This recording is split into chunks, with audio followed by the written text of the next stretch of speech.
Welcome in to another Running with the Timberwolves podcast on the Believe Sports Network. My name is Gabe Anderson, a victorious podcast tonight because your Timberwolves pulled it out 116 to 104 over the Los Angeles Lakers. And I got to say, I'm in a good mood tonight. I didn't know if I would be because LeBron James started hitting those threes in the fourth quarter.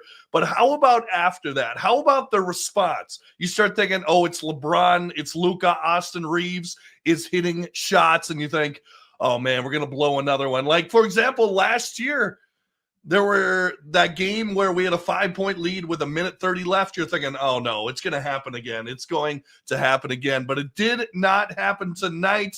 After the Lakers tied it up 103 to 103, went on a 13-1 run to close out the game. That is how you close out a game. Anthony Edwards was awesome, clutch playmaking, and just a great fourth quarter for the Timberwolves. And you were thinking it was going to be a great fourth quarter for the Los Angeles Lakers, particularly when LeBron starts hitting those threes and you're thinking this is a legacy game for him. This is another one for his highlight reel. This is him proving that he still got it at 40.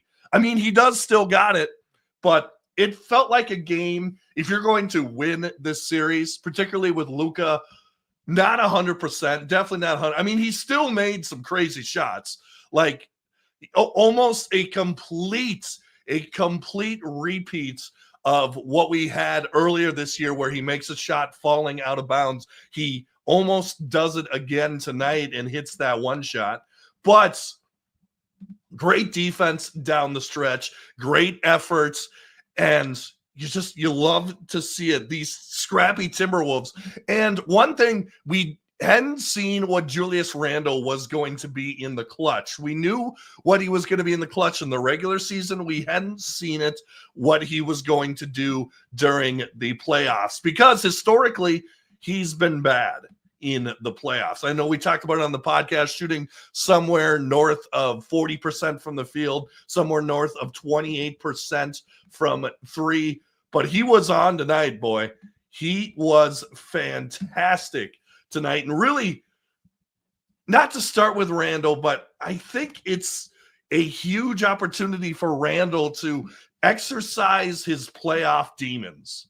Like he's been awful in the playoffs, and I think Anthony Edwards is helping out a lot. Because remember, last year for the New York Knicks, he did not play with Jalen Brunson. He really didn't have a distributor, didn't have anyone that he was basically the main offensive guy in his playoff runs. And now he doesn't have to be. Now he can play second fiddle to Ant and even Jaden McDaniels. I say it time and time again. The best Jaden is an active Jaden. I feel like when he's active on offense, it unlocks him on defense as well. He's super aggressive, and he was just so aggressive tonight. A playoff high, 30 points tonight. He did go 1 for 5 from three, but 2 steals, a plus 11, 13 for 22 on the night. And, of course, he hits really the game-clinching three. I think the game was pretty much over by then, but he hit the last 3 of the game. But Jaden McDaniels, if we get this on a night-to-night basis, I know he had a bad game too. If we get this on a night-to-night basis, we're going to be so hard to beat. We're going to be so hard to beat, particularly when you get hustle plays from everybody else. Dante DiVincenzo, I know he made that one mistake where he should have shot the ball when Ant got it to him late, and Ant kind of went off on him a little bit. Hopefully he uses that as motivation for game 3. But he did hit some big shots, did hit 2 threes, but just little blocks, little pokeaways, just the extra effort things tonight from Dante DiVincenzo and Nickeil Alexander-Walker on that play where he just knocked the ball out of the hands, I think it was of Dorian Finney-Smith, and it ends up in Randle's hands for an and one. It's just those hustle plays that are the difference in games like this, because The Lakers were hitting threes tonight. We were not hitting threes tonight. We hit threes towards the end, but for the majority of this game, it was the Lakers hitting threes. Now they only hit 4 more than us, but that was a much bigger deficit earlier on in the game in 3-point disparity. And we would have gotten the roast beef if that was still the thing at Target Center. We would have gotten the free Arby's tonight because the Wolves did hit 13 threes. I think they stopped doing that because the Wolves were just hitting it too much and they're like, we're running out of roast beef. So, but where this game was won was mistakes by the Lakers and clutch play by the Wolves. 19 turnovers for the Lakers. And here's the big stat: 28 points off of 19 turnovers. How many games do we go into the game and we come back from the game and like, the Wolves were out turnovered, they looked sloppy? Like midway through the season, I remember I was at a game where they were playing the Miami Heat, a team that is destined to most likely get swept. Let's be completely honest. They're probably going to get swept in the first round of the playoffs. But we were playing the Miami Heat without Jimmy Butler, and we did not execute down the stretch whatsoever. I think Tyler Hero hit some big shots. We were just awful in the clutch. Night and day different to what you saw tonight. And Anthony Edwards, man, his stock keeps rising. Man, he's fun to watch.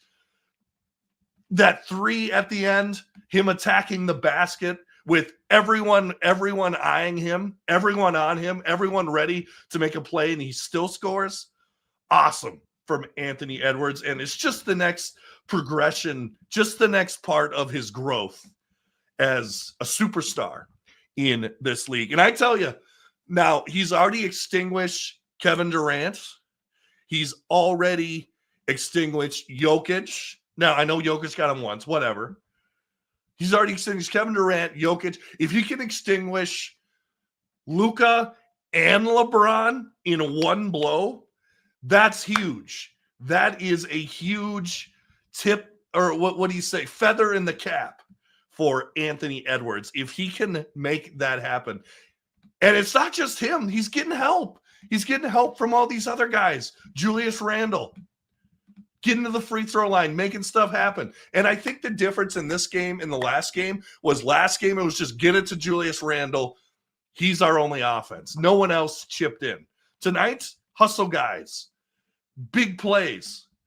People made big shots and took care of huge opportunities for the Timberwolves. And even Rudy Gobert, great defensive night. He only had 1 point and struggled from the free throw line. Free throw something we got to mend a little bit.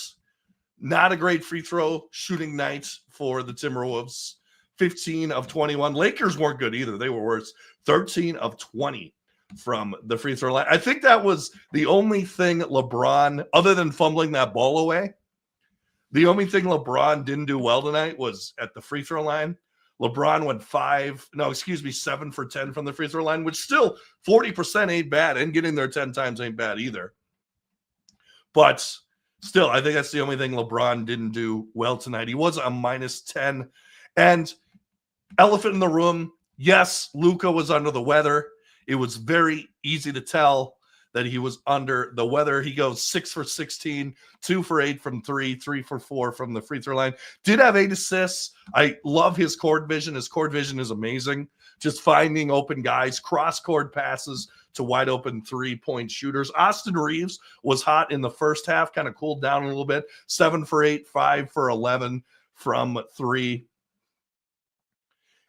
And I think it's interesting that the Lakers are not trying, I'm not saying a lot, but in spots, doing a little bit of the rookie Dalton Connect, who they actually tried to trade earlier on this year. It didn't really work out, but why not throw him in there and see what he's got? I could see that happening, particularly if, knock on wood, hopefully, if we can win game 4 in Minneapolis and then go back to the Lakers game, go back to LA up 3-1. Maybe they'll throw up Dalton Connect a little bit. But man, what a fun night for the Minnesota Timberwolves. Just great execution down the stretch. And I think just going down the just going down the box score, I think everyone contributed. I think this was an all around, the 8 guys that are on the floor. I think they all did something. Like, let's go through it. Julius Randle, 22 points, 5 rebounds, 4 assists. There you go. Jaden McDaniels, the best playoff game of his career, 30 points.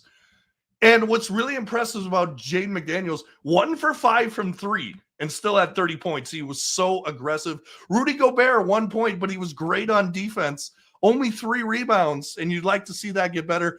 But he had the play that's going to extinguish, maybe not extinguish, but help cope with the Luka 3 in the Mavs series, where Luka's dancing on him, pokes it away from Luka, puts it down court, and we make a layup and 1. That's such a moment for Rudy Gobert, and that's going to be played time and time again on Rudy Gobert highlights forever, into eternity, because, man, Rudy Gobert, he has some crazy highlights. He really does. Like, they were talking about it on the show I listened to called No Dunks. They were talking about how Rudy Gobert's highlight tape, particularly on offense, is going to look awesome. Like, he had that fadeaway against Jokic. He's had that strip and score last game against the Lakers. The problem is there's only like 1 or 2 a year. I remember one time he stole a pass right before the end of the half, went down court and just kind of threw it up and got it to go. I think that was against the Bulls. But Rudy Gobert he's not getting played off the court. That's what we can say. Mike Conley hit some big shots, banked one in, had some hustle plays as well. 1 steal for Mike, 4 assists, was a +6. Saw less and less of him, saw a lot more of DiVincenzo, which we've been talking about on the show. If Conley's not out there producing, put in DiVincenzo. And that's what they did tonight. DiVincenzo, 31 points, 4 for 13 from the field, but made the hustle plays as well. Naz Reid hit a big 3 when it matters. When it mattered, he was in foul trouble all night, but 2 for 5 from 3. Nikhil, some nice pokeaways, some nice defense on Luka and Austin Reeves, and just a great job by all all the Minnesota Timberwolves tonight. And like I was mentioning, that LeBron 3, when he hit 3 in a row, I'm like, we're done. Lakers, let's get them on Sunday, because I just had a bad feeling about it. But to go on a 13-1 run to end the game is clutch, and that is huge. And that is something that Timberwolves teams of the past would not have done. Absolutely not. Would not have done. But that's something that this team absolutely did. And it was awesome to watch tonight. Jackson Hayes, non-factor for the Lakers. 2 points, -13. He gets played off the court.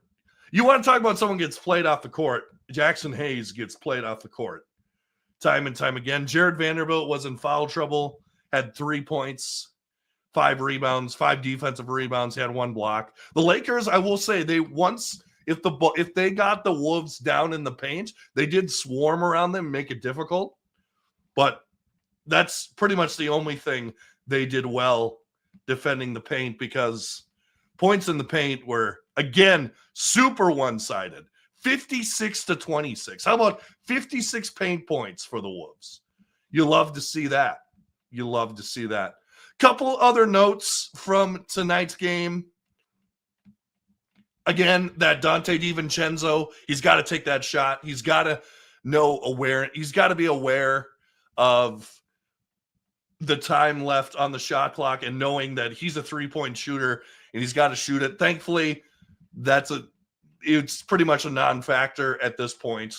So we'll carry through that, but he's got to know to put up that shot and not swing it to Randle, particularly when there's a player who can close out to him and waste the rest of the shot clock. He just didn't know how much time was left on the shot clock, and at least we got the W at the end of the day. Other notes from tonight's game. Loved how they got to the free throw line, 21 free throws. You got to hit them, though. And I know a lot of them, or a couple of them, were Rudy Gobert. I remember this Boston Celtics game from, I think, 2 years ago, where Rudy Gobert went 2 from 11. Or maybe it was last year. I can't remember. But Rudy Gobert went 2 for 11, and we still won the game. I don't know how that happened, but it happened. Fouls, as the Laker whistle, as we like to talk about. Again, for the second night in a row, second game in a row, more fouls were called on the Lakers than the Wolves, 23-19. So the Laker whistle may peer its ugly head at some point, but we have not really seen it yet. And let's continue to have it be that way. Excuse me. And the other thing I want to mention, they were mentioning this on No Dunks, and we mentioned it on the podcast. It'll be interesting to see when the means even out for three-point shooting. Like, for example, the Wolves in night one, out of this world from three-point shooting. Like 50%, they hit 21 threes. Night two, they hit like 5. This was more of, what you expect. 13 for 36. And what we saw when it evens out a little bit is the Wolves get to the paint, they get aggressive, they get to the free throw line, particularly Julius Randle, who made a big statement tonight. And that's what we saw for the Minnesota Timberwolves. Looking forward, it'll be interesting to see Luka, if he's still under the weather. I don't know. I couldn't tell you if Luka will be under the weather on Sunday. I know it's supposed to maybe be a little rainy tomorrow, so maybe that affects. I'm sure they're staying in Minneapolis. But either way, congratulations to your and mine favorite team, the Minnesota Timberwolves. Get the win up 2-1 on the Lakers. Let's get that third on Sunday. This is the Running with the Timberwolves podcast on the Believe Sports Network. Make sure to like, share, and subscribe on YouTube, and give us a 5-star rating on Spotify and or Apple. And as always, go Wolves, and stick with us because we're going to be covering the entire playoffs just like we did last year. Have a good night.